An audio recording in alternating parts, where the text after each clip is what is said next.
Yeah. You can be the smartest person in your family and still be financially illiterate. Do you know that?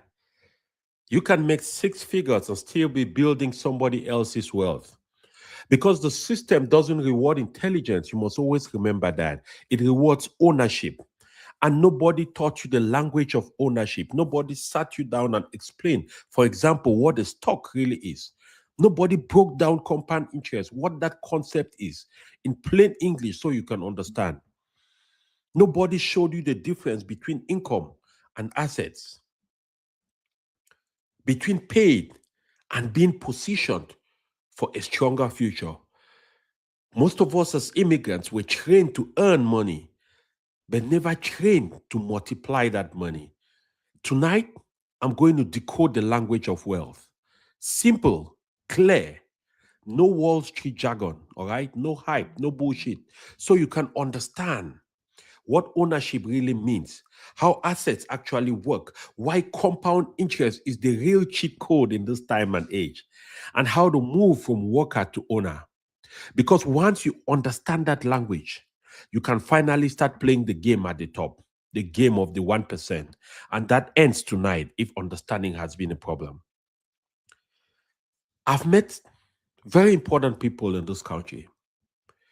I've met very educated people, highly qualified with great degrees, who don't know what the stock is.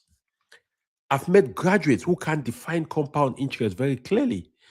I've met professionals ashamed to ask basic money questions. Listen, I meet 100 of people across my time coaching people on wealth building and building a legacy. And I realize it's not what you know that is really hurting you. It's what you don't know that you don't know that is causing all the problems, guys. So if you are joining me tonight, you're welcome. Because this stream tonight, I'll be breaking down some of those myths.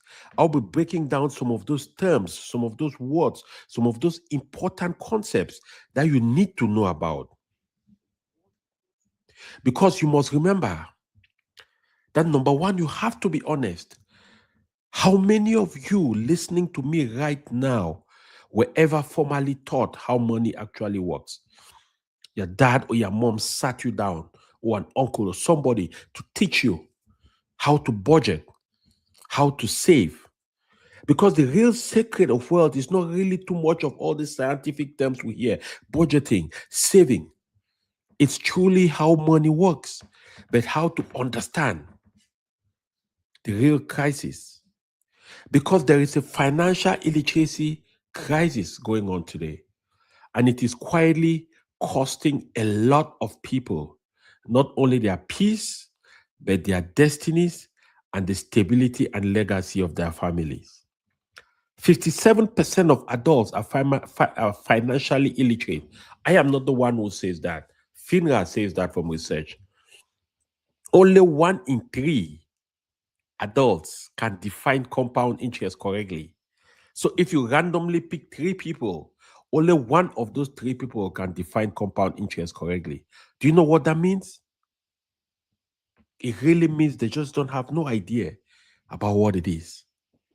We were trained, and I'm sure if you're honest with yourself, you agree with me.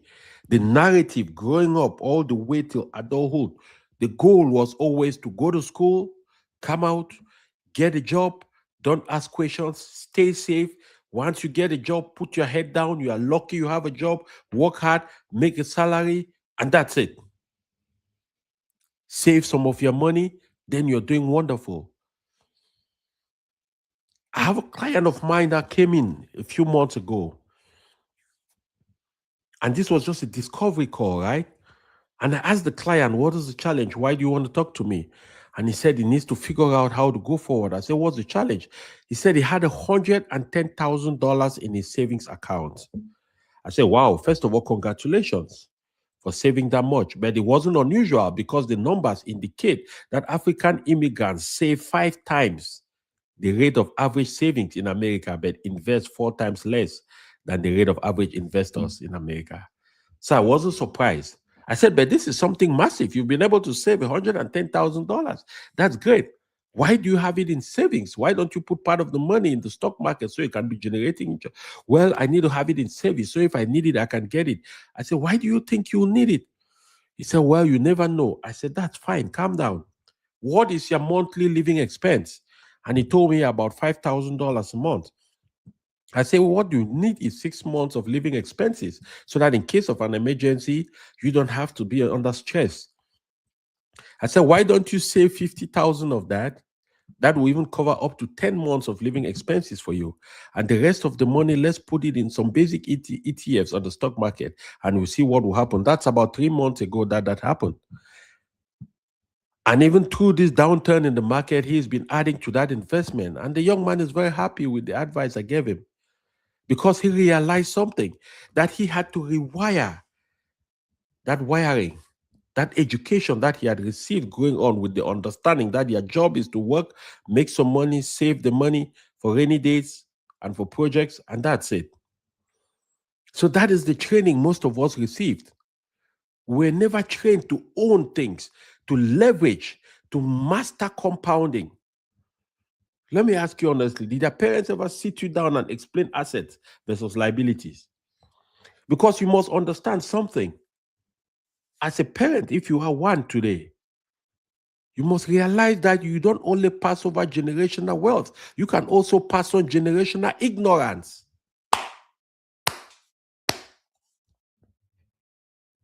Yes, you can also pass on generational ignorance. So, as a parent, as an individual, as an immigrant, as somebody who understands where the present dispensation is, you want to make sure you get yourself educated and understanding.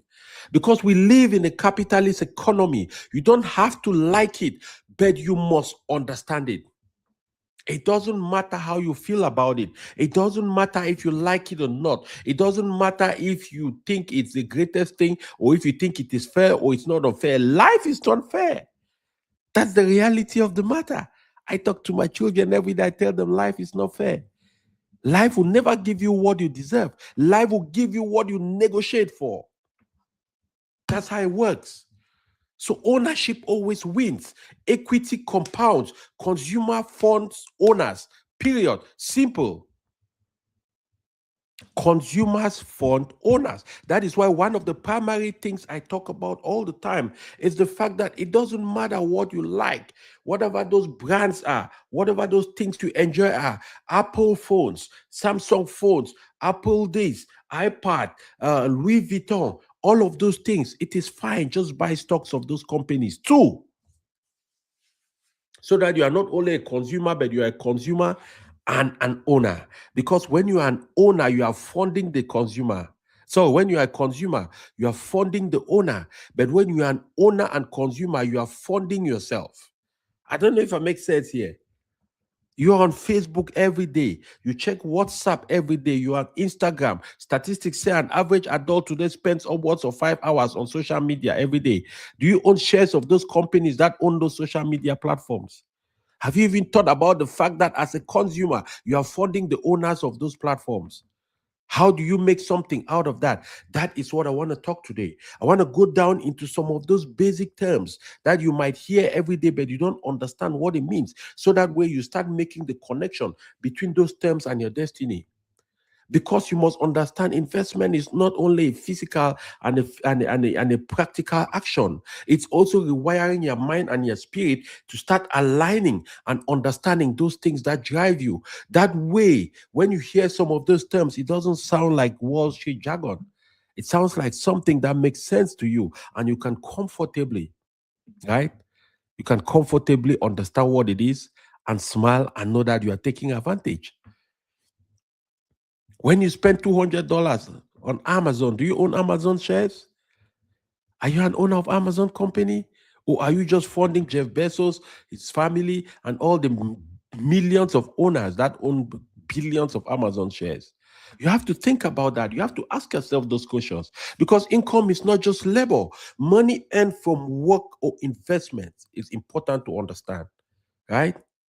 It's important to understand what is income. Income is not just labor. Income is money that is earned from work, which is employment, or from investments. So income comes from either you are an employer or revenue that comes from your business or from investments that you've made, and those investments are generating growth for you. That is what income is about. That is the first one we need to talk about, income, because a lot of people don't really understand that one, right? A lot of people always think of income as something that must come from an employment. No, income comes from any kind of business too that you own that generates revenue. You always must realize that the way the system is organized, a W 2 income is taxed more than a business income or an investment income. And the reason is very simple. The government's role is to incentivize people to own businesses. And when they own businesses, then they can employ people. That way, the government doesn't have to employ people. Think about it. I come from Cameroon, and I'm sure it's the same thing in many parts of Africa and some other countries that are still less developed, right? The government always feel the heat and the pressure to use employment as a social tool to keep peace. So every year you hear the government of Cameroon will be struggling to employ 1,000 police officers, 1,000 employees in the new sector. So that way, as people are coming out of college, they can get jobs. But in very organized and advanced systems, the government has no business employing people. The government's job is to make the playing field level, to empower businesses, make it easy for people to create businesses so that those people in turn do the job for the government to employ people. And then the government can incentivize them to create businesses so they reduce unemployment. And that is how it works. That is why you will realize that they have higher taxes for people who make W2 income, which means people who are employees, than people who are business owners or income that is coming from investments. Generally, W2 income can be taxed all the way till 37%, right? But capital gains taxes is only 15 to 20%. That's it. I invest $1 million today in the stock market. That money grows to $2 million. I want to sell my investments next year and take my money. That's long-term capital gains, which means long-term is the fact that you've invested that in that asset for over 12 months. Now you get taxed at the long-term capital gains tax rate, which is 15%. If it is a short-term capital gains rate, which is less than 12 months, it's 20%. So let's even say it's 12 months, it's less than 12 months, 20%. I just paid 20% on that gain of 1 million.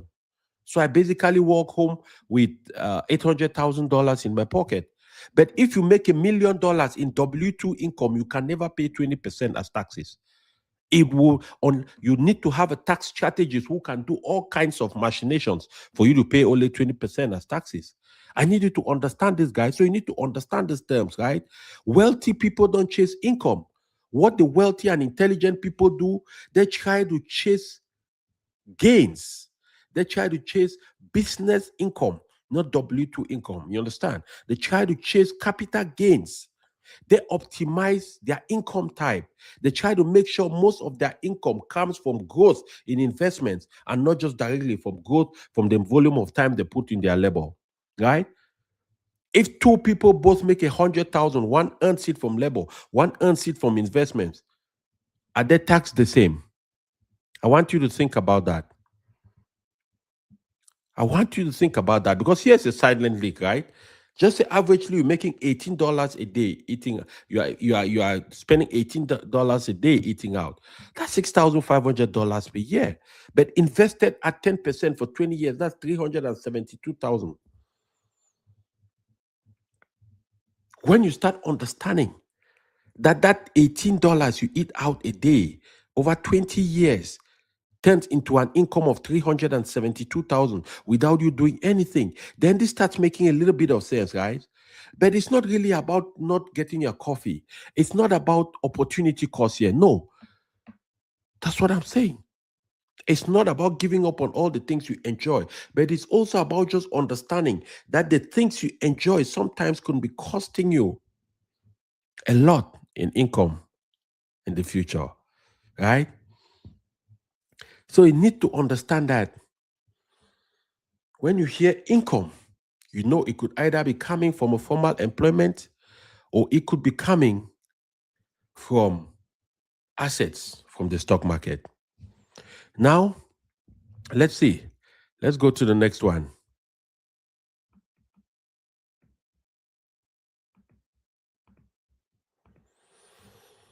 The next one, compound interest. What does compound interest mean? Compound interest is money made on your money. I want you to write that down. Compound interest is money made on your money. So basically, what it means is that it is money that is generated by your money being invested in an asset that generates returns. Compound interest, generally, they call it the eighth wonder of the world. And the reason why they call it the eighth wonder of the world is because it has that ability to take you from anywhere you want to be straight up to a situation where you will not understand where you are just because it is working while you're sleeping. I have a mentor of mine who says you get rich during the day, but you get wealthy in your sleep.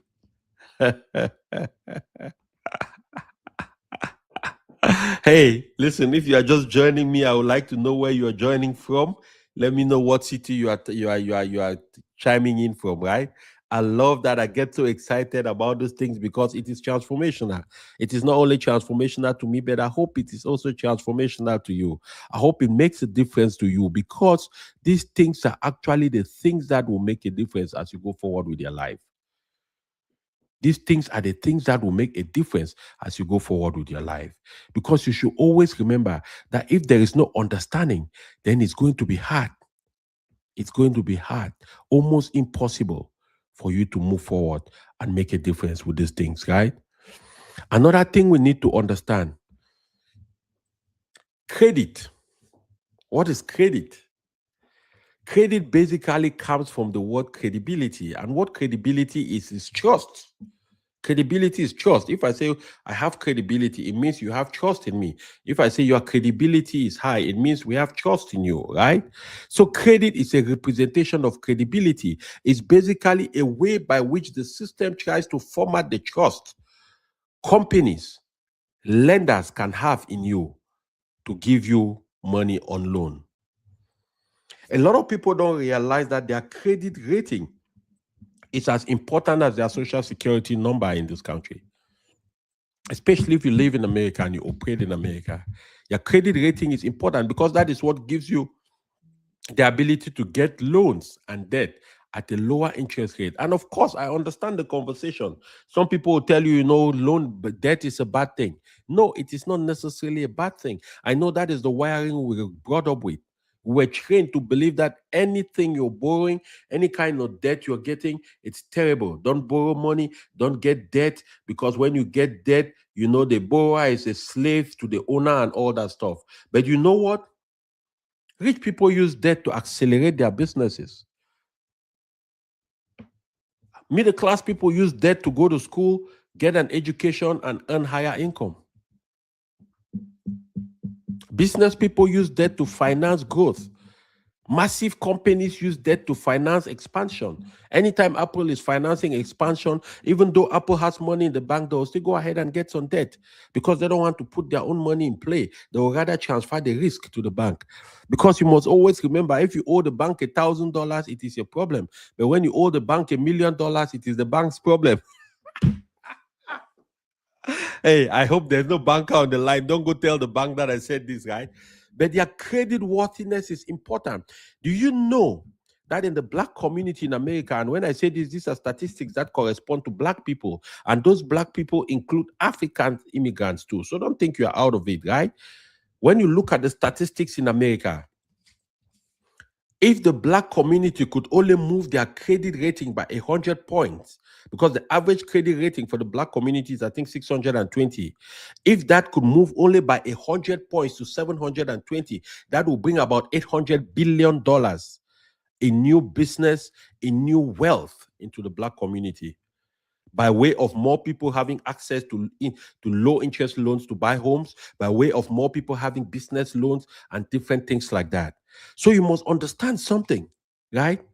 Credibility, your credit is important. And a lot of people don't understand how credit is judged. Your credit is judged by some simple metrics. For example, your payment history is 35% of your credit rating. How is your payment history? When they give you a loan, do you pay it on time? Do you always have late fees? Do you don't never pay it? Do you end up filing for bankruptcy? That is why these things are important. When I came back from Africa in 2012, I ended up, no, 2012, in the 2010, somewhere around there, I ended up filing for bankruptcy. What filing for bankruptcy mean? I went to the court. I said, hey, listen, I have a few debtors. I had foreclosed on homes. I have some credit card debts. I have these things going on, and I cannot, all of them are coming down my throat. I cannot pay all of them at the same time. Can you put a stop on all of them, and I'll pay money to you, the court, and you will redistribute it to my debtors? That is called a Chapter 11 bankruptcy, which means you will pay your debt, but you just pay in an organized fashion through the court. And I ended up doing that and clearing my debt. But in that time, what happened after paying that bankruptcy? It affected my credit. What it told the lenders is that we cannot trust this guy anymore. We cannot give him money because he will end up not paying the money and will go through the courts and bankruptcy system and all of that. So my credit came down from 700 and something all the way down to 500 and something. Boom. I was locked out of any kind of public loans for about 5 to 7 years. I couldn't get access to loans. If I wanted to borrow money, the interest rates were crazy. I will only have to probably go to hard money lender. These are people who are not financial institutions, so they borrow you money at crazy rates, or maybe to a money lender or something like that, right? So it is not a good thing when you don't understand how important credit is. So in order to keep your credit at a healthy place, you want to make sure your payment history is very good, because that payment history is 35% of the influence on your credit rating. It influences your credit. It's 35% of the metric that they use to judge your credit. Credit utilization, 30%. You always want to keep your utilization of your credit by 30%. So if you have a credit card that is $10,000, you don't want to spend more than $3,000, because if you spend that money all the way to the brink of the credit card, what that tells the financial companies is that you are a high risk customer. You rely too much on the credit card. So there is a chance you will max out your credit card, and the next thing you know, you cannot pay it, and they start projecting that you are a risky customer. So what that does, it affects your credit rating, right? Now you need to understand that if you're part of a bank, like a lot of banks do it, but I know Wells Fargo because I bank with Wells Fargo. If you go to your Wells Fargo app, you can see a tab there where you can check your credit score. And that is a comprised score that tells of how the financial institutions rate you as a risk when they borrow money to you. And you need to understand this concept of credit doesn't only apply to individuals, it applies to companies. Banks have a way they judge companies. There is a company called Moody's. The role of Moody's is a credit rating company for corporations. And countries even have credit ratings too.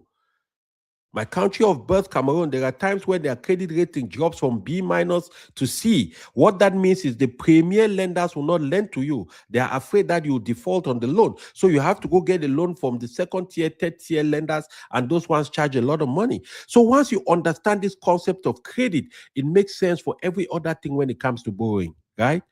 The third thing that influences your credit rating is the length that you keep your credit available. So if you have like a credit card, how long have you been using it? Because the length of your credit card gives them time to judge your behavior. You must understand utilizing credit is a behavior. How do you spend the money? What kind of places do you spend? Each time you swipe the card, they know where you spent because it is reported to the credit bureau, right? Equifax and two other credit bureaus. There are three of them. So credit is not cash. It is a character measurement of your behavior vis-a-vis your commitment to repay a loan you took. So a lot of times people don't understand that. People don't understand what credit means. And because you don't understand what credit means in the real sense, you believe that your job is just to go out and get a credit card and start spending. One of the things that happens, that credit cards are marketed the most at colleges because university students believe they can just spend credit cards and they'll pay when they start working. That's how they get them hooked, right? So credit is very powerful. As a parent, if you want to keep your kids' credit score high by the time they get to adulthood, you can add them as children onto your credit card. You can add their name so that when you're using that card and you're making payments towards that card, it also reflects towards their name. And so by the time they become adults, their credit rating is looking positive at the credit bureau. That's a hack for you to take and use, right? So you want to understand what credit means, how it impacts you. How many of you actually check Instagram more than you check your credit score? I check my credit score at least once every month. That is important because when your credit score is somewhere about 650 and below, I think that's considered medium range or something. I think 600 and below is called, anything in the 500 is considered bad. Anything above 600 to about 650, that's medium average. Anything from 650 to about 700, that is good, and everything I think about 750 and above is excellent. So your goal is to always try to have your credit score somewhere about excellent, because that gives you a chance to have access to capital, to have access to credit. And you must understand credit is like fire. You can use it to cook food or you can use it to burn yourself. So you have to be very careful, right? I understand somebody like the great Dave Ramsey. Dave Ramsey is one of those who is always so against debt. I understand where he's coming from because a lot of people don't have the behavioral tenacity to manage it. But once you understand credit, you understand debt, you realize that if you have the discipline and a good understanding, you'll be able to manage that and do better. You also have to understand that there are different kinds of debt. A mortgage on a house is a debt. A car loan is a debt. You also want to take debt towards things that are assets, towards things that are appreciating over time. If you're taking a school fees loan, that is a debt, but maybe it's going to permit you to do a program that you come out, you'll be making a lot more money. That puts you in a good position, right? Because some of the things you want to understand about debt, number one is the interest rate of that debt. Number two, how long you're going to hold that debt. And number three, what you are doing with that debt. Because if you are using the debt to improve upon yourself or to buy an asset, to buy, an investment property or something like that, then of course, you are improving on something that is going to be generating revenue and you can use to pay back that debt. So it's really like an investment, right? Because you must understand something like credit cards today. The average credit card interest is 20 to 25%, guys. 20 to 25%. The average returns on an average ETF on the stock market is 10%. So basically, one of the things I believe very strongly is that you don't have no business investing in assets on the stock market with credit cards of 25 to 20 to 25%. You either refinance those cards or you find a way to pay them off first. Because when you pay those cards off, automatically that's a return of 20% you're getting. Because it doesn't make sense to pay a card that is 25% in interest, and or you don't pay a card that is 25% in interest and you're trying to make 10% off the market. You're still 15% in the hole. I don't know if it makes sense, guys. You're still 15% in the hole. So you must understand that. I'll be doing another video on the order of investment, what is the order of investing your money. So what should you start with? The next point, how to organize yourself, right? And I'll be also talking about in the upcoming seminar on the 26th of February. If, by the way, you haven't registered for that, I'll leave the link after this down in the description of this video. No pressure. Take your time, look at it. If that's something you feel like joining, do that, right? I just want people who want to work with me to join that seminar. But I know it's that the value of the seminar, you'll go with more than the value you ever paid for. And it's a small investment of $197. So no big deal. But anyways, take your time, look at it at some point. So interest certainly can work for you or it can work against you, right? So you want to start investing when generally you have debt that has interest rates of under 7%. Now that makes sense. Then there is no necessity for you to try to pay that off very fast. Because if you are investing your money on the stock market, which is generating about 10%, and then you're paying interest of 7%, you are at least making a 3% in the middle there somewhere, right? But generally, you have to understand the utility of debt, how to manage it, how to manage your credit, and how all of this affects your credit rating. I will do a separate video at a later time just on credit. But I wanted to let you understand that these are one of the things, one of the concepts people don't really understand. Credit, right? Interest rates. Because you must understand something. $500 at 10% for 30 years is $1,000,000. So it's really not about talent, it's just about time. And so, whatever you're doing, you always have to realize that there's also something you are trading off. And you want to make sure that that thing you are trading off is not more valuable than what you're doing at that time. Because wealthy people, one of their biggest secrets is that they make time their partner. They make sure that they can leverage time. And that's one of the concepts. Once you understand too, it makes a difference. Hey, if you're just joining on, I mean, I'm glad you're joining. If you have a question as we get along, please feel free to drop a question. Let me know, drop your name. Let me know that you're watching. Let me know where you're watching from. All right. I see here we have quite a bunch of people on the line. If you leave a message, I'm going to see that here because I actually have I'm using an application that I can easily see where you whatever message you leave on. So that's one. Let's keep moving here. Let's keep moving, guys. Ownership, equity. That's another key term. Equity. Equity is basically ownership because ownership changes your identity. Ownership changes your positioning. Ownership changes even the confidence you have in yourself. Because when you start owning things, what that does is that automatically you start feeling better. You start knowing that you are playing in a league that is different, in a league that a lot of people don't understand how to play into, right? When you buy a stock, you become a little owner, as I said earlier. Even if it's just one share, even if it's just half a share, you become a little owner. When you buy into a real estate investment trust, you become an owner of the companies or the malls that that real estate investment trust owns. Ownership rewires your mindset. Trust me. Anything you do, the first thing you should always think about is how to become an owner. I was watching a podcast by this very successful Jewish man. This guy is a dentist in Cleveland, and his dental practice has been running for about 30 years today. And his dental practice, there are some different procedures that he teaches a lot. And one of the things he said during the podcast is that he's teaching his classes because he teaches thousands of people every year online. He makes more money teaching than in his dental practice. So his dental practice has a doctor that runs it, and he just goes ahead and teaches and mentors people. But one of the things he said when the journalist asked him, the podcast owner asked him.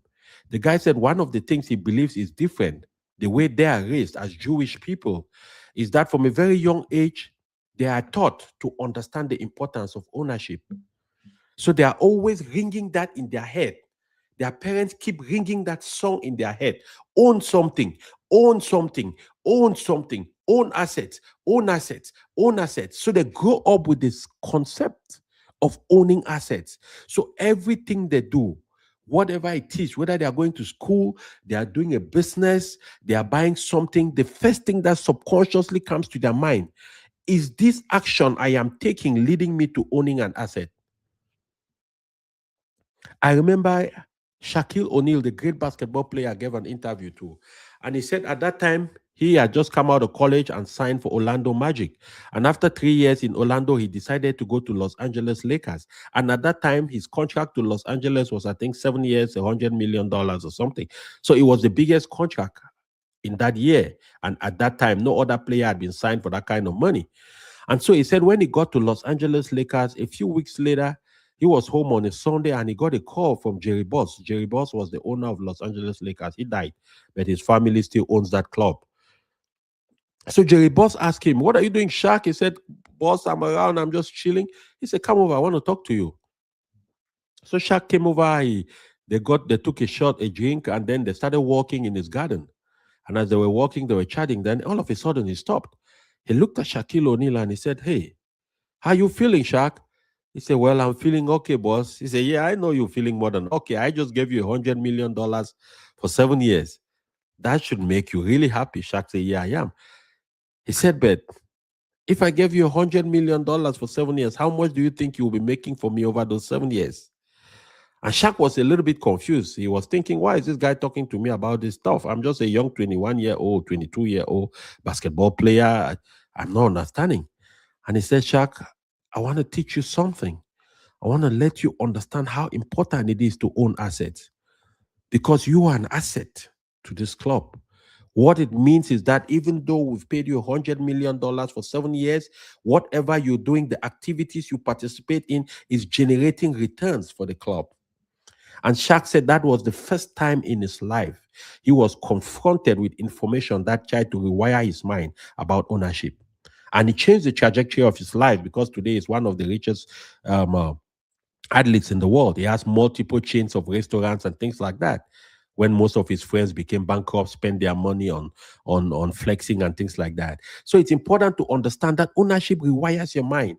I spend a lot of time talking about ownership because wealth is not only an action, it's the rewiring of education, it's the resetting of old concepts that had been implanted in your mind over 20, 30 years. You have to relearn the things that work.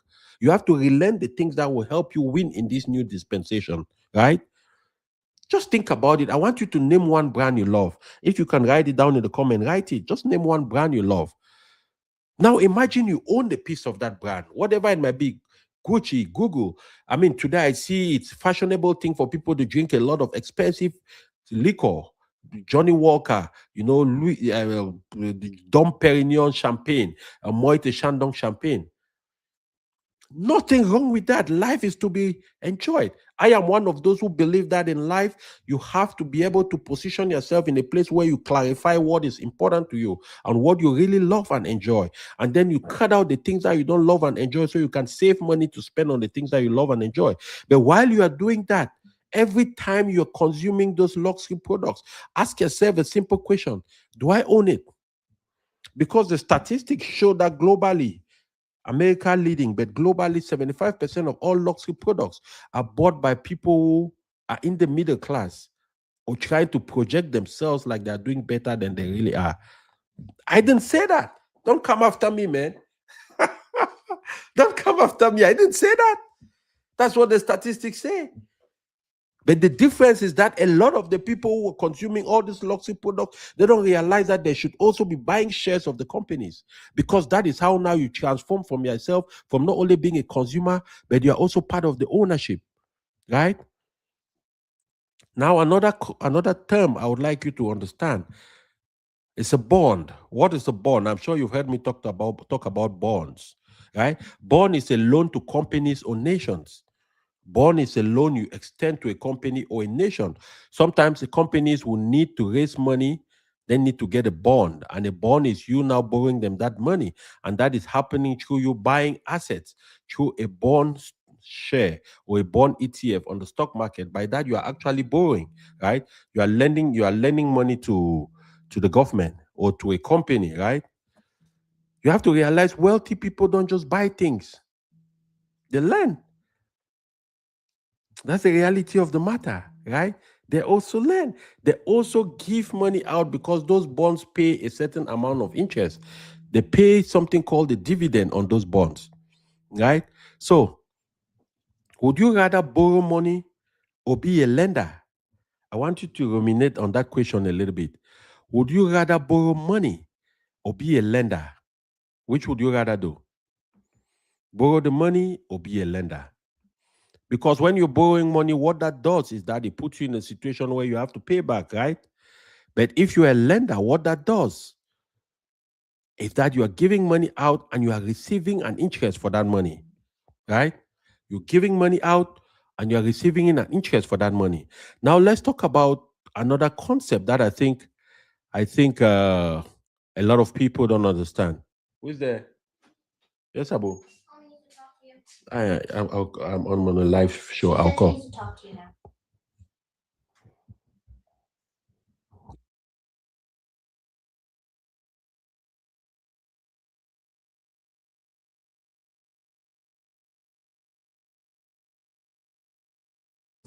Come on, take place.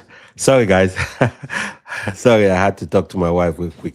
But here's the deal. So the other term I want you to understand is income. We've talked about income already, right? Let me see. We've talked about credit. Now let's talk about liabilities. Liabilities is actually what is debt. I think we talked about that already. We talked about liabilities. We talked about credit too.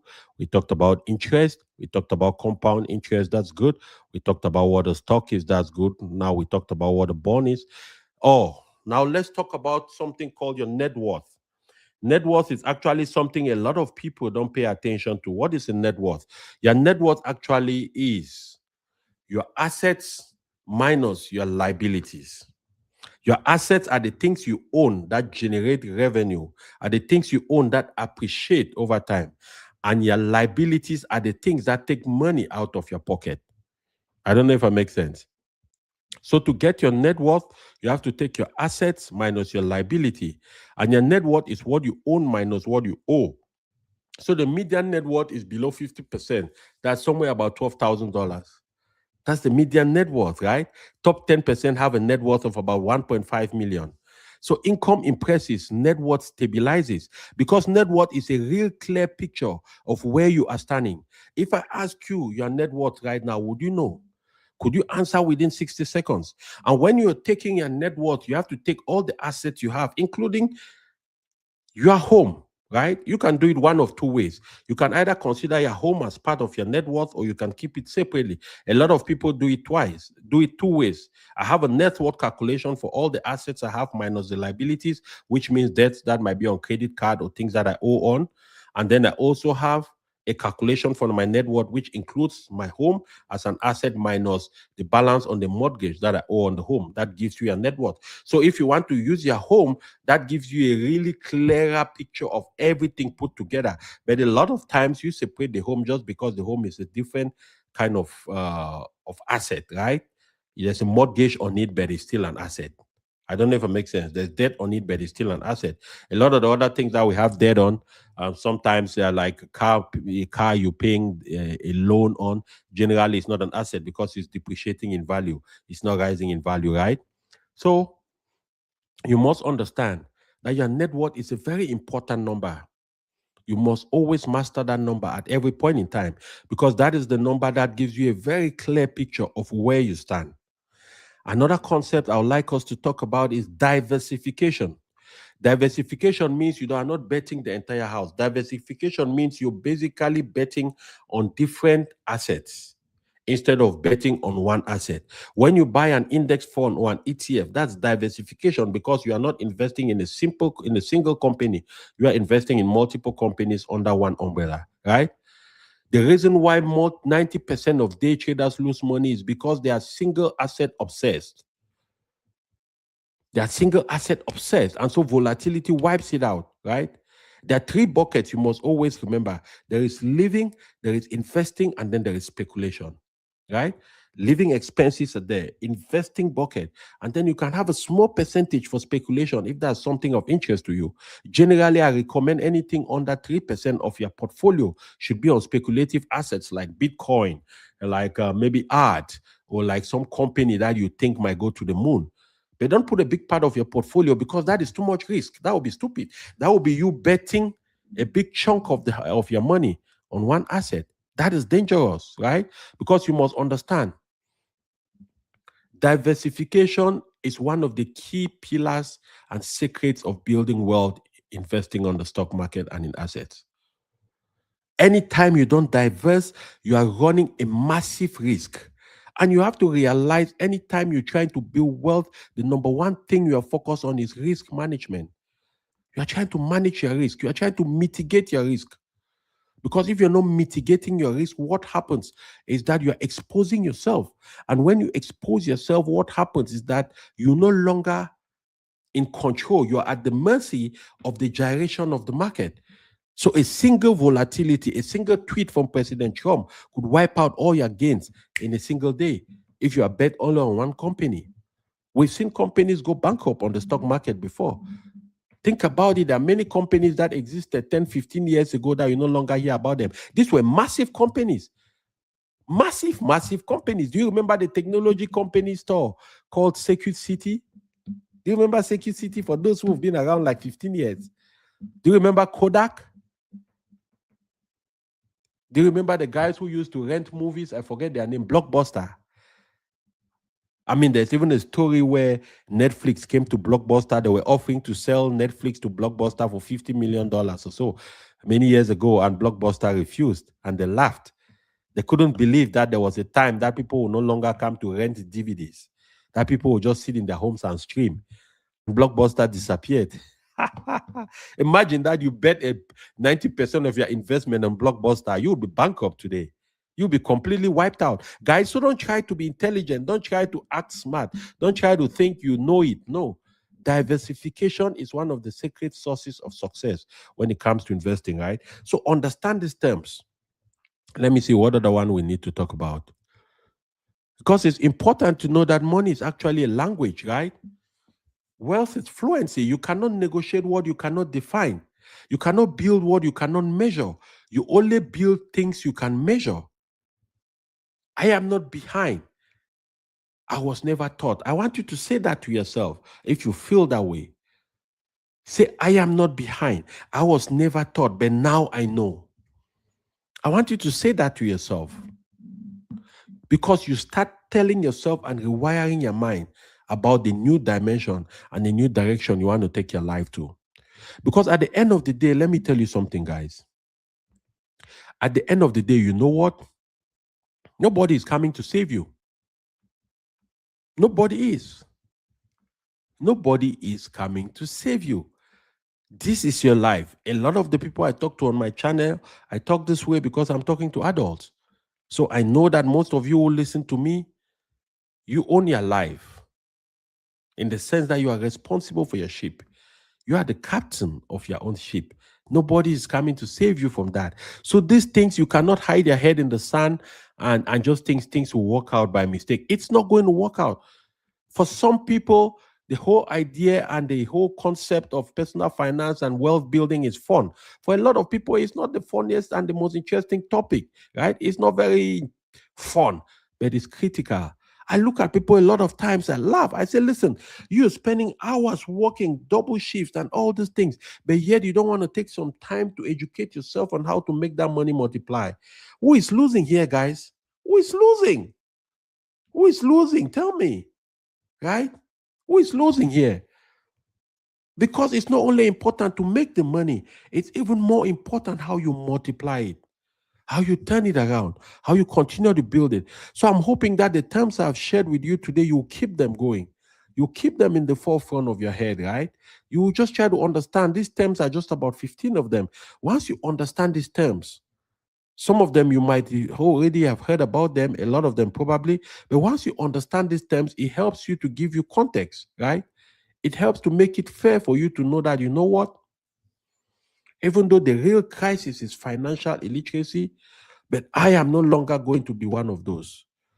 And it gives you a chance to realize that it's not about intelligence.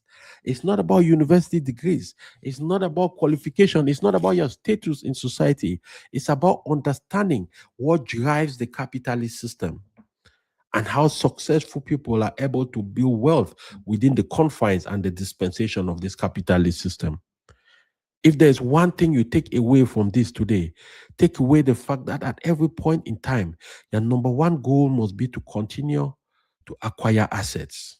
Because what is going to save you is assets, the availability of assets, the availability of things that are growing in your sleep, the availability of things that are working even when you are not working. Think about it recently. I think I've shared this story before. Amazon saw a massive increase in revenue per head of its employees because Amazon has been laying off a lot of the employees. And the reason why is because their robotic implementation in their warehouses, in their manufacturing plants, has become more and more effective. The AI implementations has become effective. So you have these robots that are working non-stop. I was reading an article the other day of a robot that has been working for 5 months today non-stop.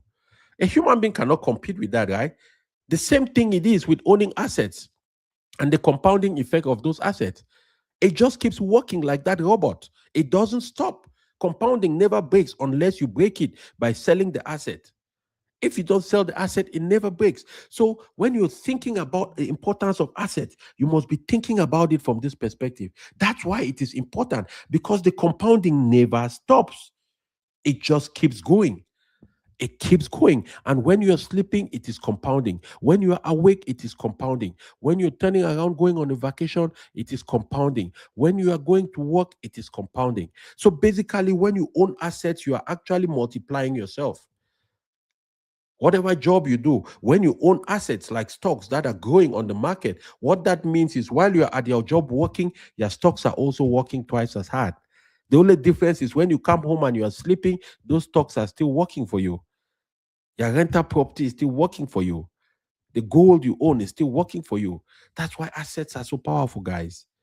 I hope this session helps somebody, right? I hope this session helped to give you some clarity as to some of those terms and concepts that you need to understand to continue to build. I pray that this information meets you where you can utilize it, because you must remember the most important thing is not to get this information. I don't just give you information, I give you strategic steps and concepts to use it. If you still have some doubts and you believe that you will need some help with going forward and being able to implement some of these things for the betterment of your own future, feel free to join me on the 26th of February. I'll be hosting the Wealth, Clarity, and Legacy Blueprint webinar. And that is going to be online from 6 p.m. Central Time to 7:30 p.m. That's the general session. And if you buy the VIP ticket, you'll be joining the VIP session, which is 1 extra hour, where you'll be guaranteed to ask many questions as you like, and I'll guarantee you to give you the responses to the best of my ability. In the VIP session, too, we are going to share some specific guidelines and some calculators and some different enhancements that you can use with yourself immediately you leave, that we are not going to share in the general session. So you want to do yourself a favor, invest this $197 and join this. This masterclass, this webinar is actually going to be, by the time you go through the webinar, you realize that similar webinars like that go for thousands of dollars. And listen, I'm not here to convince anybody. I'm just here to empower you. I'm here to share the information. I want to work only with people who want to work with me, people who are serious, people who are determined, because I know that 95% of you listening to me, you're not going to join the webinar. And that is fine too. No pressure, guys. If you only listen to me every day like you do today, you're still going to be successful. Trust me, right? No pressure. But I know that there's a 5% that are people who want to take that next step because they want to fast track. They want to work with somebody who can help guide them, who can hold their hands, minimize their mistake propensity, help them to be able to avoid errors, to be able to build a system that is simple, repeatable, implementable, and that can run for a long period of time. If you're one of those, then you want to join that webinar. I'll drop the link down in the comment section if you're on Facebook. And if you're on YouTube, if you look in the description of this video, you will see it. On Instagram too, I'm going to join that. Or you can go to my website. If you're watching me from a laptop, you can scan the QR code at the top of your screen, and you should be able to access the link. And you go ahead and secure your seat, because this is going to be something that I know for a fact, because I've done it before, and everybody who attended the webinar came back after the webinar. And the first thing they will always say, Mr. Achu, I felt like you should have charged more for this webinar, right? So I give my public, my public service content like I do, doing lives like this. You can still use this public service content and you still do good. But if you really want to fast track the process, if you want to avoid mistakes, painful mistakes, if you want to avoid some of the mistakes that many years cost me about $80,000 because I was trying to avoid to pay a coach $2,500 to teach me, right? And I ended up losing 80,000 on the stock market. I don't want you to be that dumb. I don't want you to end up with that kind of pain, like the kind of pain I felt, right? I want you to be able to escape that route and be able to do something that you can trust, something that you can hang on to, something that is repeatable, simple, implementable, and something that will easily grow and progress your money over time. That's the goal here. So from every evening from 7 o'clock in the night, I'm still trying some different times. It's been between 7 to 7:30. Tomorrow I might do it a little bit earlier, maybe 4 p.m. I don't know. But drop me a comment. Let me know what time you think will be best for me to do the stream, right? But I do streams every day like this during the week. And sometimes I might do it on the weekend, but mostly during the week. And my goal is very simple, guys. I want to be able to make sure that I empower people who are looking for solutions like this. I empower people who are working so hard, who are making money, but yet don't see that happening in their life, who are wondering what happened, who are feeling behind, even though they've been working hard, who are feeling like, you know what, should I lose my job today, I will be under a lot of tremendous pressure. Should the stock market drop 20% today? I don't think I'll survive, because you don't trust the assets you bought. You don't trust the investments you made. You don't know if they were good investments or bad investments, right? I want you to understand that in this life, one of the most important things you will ever invest in is mentorship. I want you to hear me, and hear me very well. Mentorship. the ability to submit under the authority of somebody who knows something that you don't know and you can learn from. You know, one of the most popular business practices and cultures today is something called the Igbo MBA. That's a basic business process that has been captured by the way Igbo people mentor their business partners and they mentor their proteges to become successful. If you've ever lived around the Igbos who are from Nigeria, or you've lived in countries where they live, you know that they have a specific system of business. If you are dealing in spare parts or you are selling what kind of business you are in, you have a couple of young guys and girls, sometimes they're mostly boys, living with you who are under your mentorship. And they stay with you for 5, 7, 8 years. When they get ready, they've learned the business, you settle them and they go open their own businesses. That particular culture is being studied in a lot of business schools today because it has been proven that mentorship delivers more value to business continuity than just education. Trust me. The beauty about the times we live today is information you're getting. Some of the things I teach you today, you would have needed to be in a business school or you'd have registered in college to learn them. But today you can learn them from public service content like what I'm sharing to you. Don't take that for granted, guys. Implement it. Put it into practice. Take one thing I teach every day, take one of it and just go put it into practice, right? I have a book I released a year ago, March of last year, so it's getting close to a year. If you haven't got a copy of that book, please feel free to get your own copy. It's called The Seeker. This is a book that is going to give you my rate of energy, inspiration, motivation, give you direction for your life. Will help you uncover that purpose you've been trying to figure out. Will give you more direction as to the things you need to focus your life to be doing. A cross section of the people who listen to me are above the age of 35. And from that age going forward, you don't have too much latitude to be doing all kinds of things. You have to start penciling in on those things that gives you the most return. Because as you get older, you must understand that you want to do less and make more. That is really the name of the game. You want to do less and make more.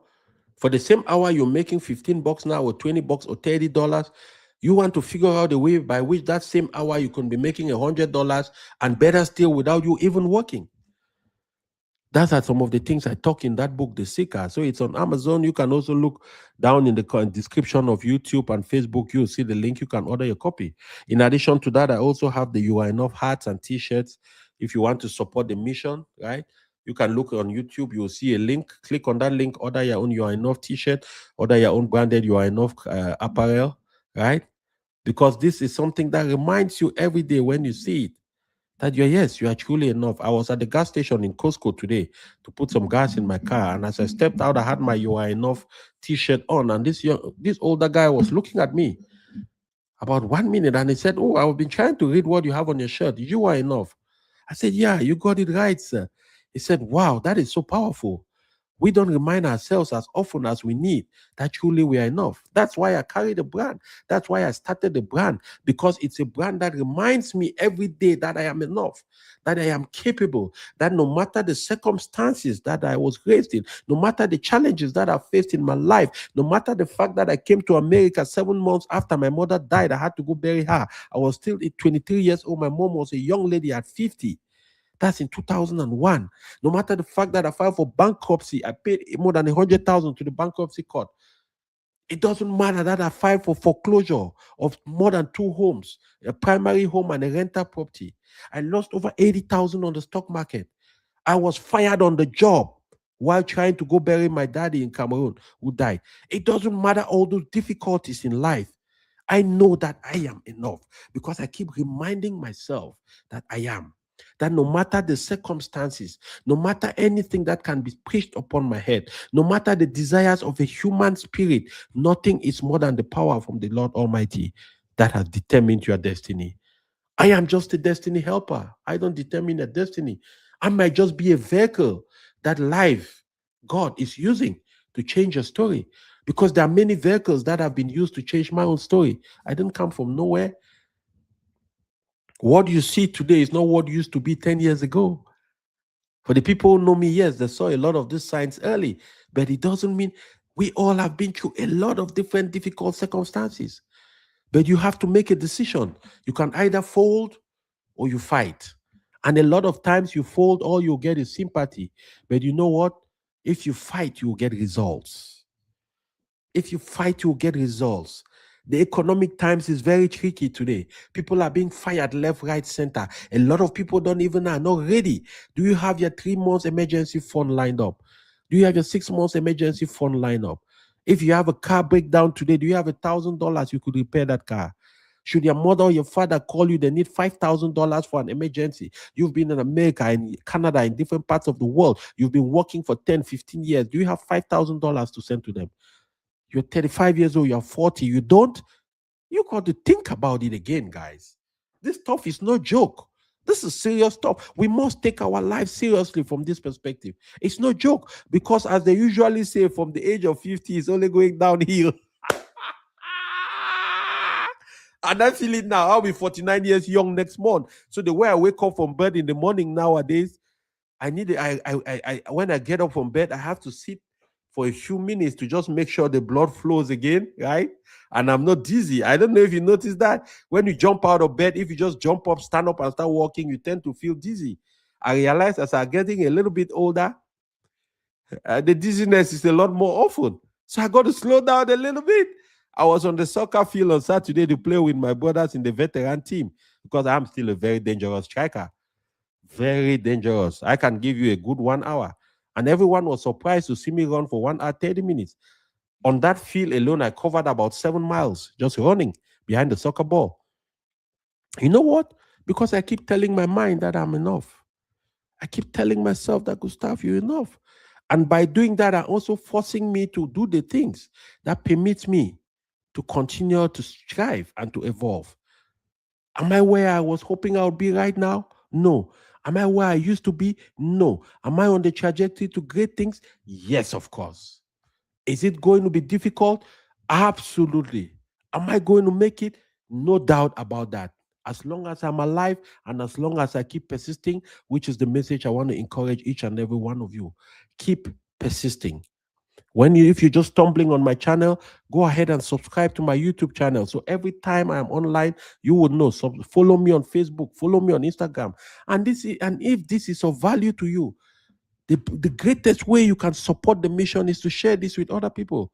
Invite them to discover some of the things you are benefiting from, because your body will never go further than where your mind is. If your mind believes it is not possible, your body will accept. Your mind tells your body what to believe. That is why many years ago, it's the mile, the record for running a mile was what? I think it was 13 minutes or something like that. And it kept coming down. Today, it has been broken even by high schoolers, because the human mind tend to believe that it was possible to break it. I've seen videos where they tie a horse against a tree and then they take the rope and take it away from the tree and come tie it next to a chair, and the horse cannot move because he thinks in his head that that chair is holding it down. Guys, you have to understand how these things work. Your mind is very powerful. So when you expose yourself to information like this, take advantage of it. Go do something with it. Don't just sit on it. Implement it. Do one thing, right? I hope to see you at the webinar. Share this information with the people you care about. And let me just check if there's any question. If you have any question, drop the question, please, so I can see that and I can respond to it. Otherwise, I pray you have a wonderful rest of your evening. Be well, be blessed, and by all means, never stop being a blessing to somebody.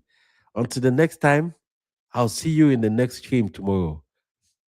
Bye for now.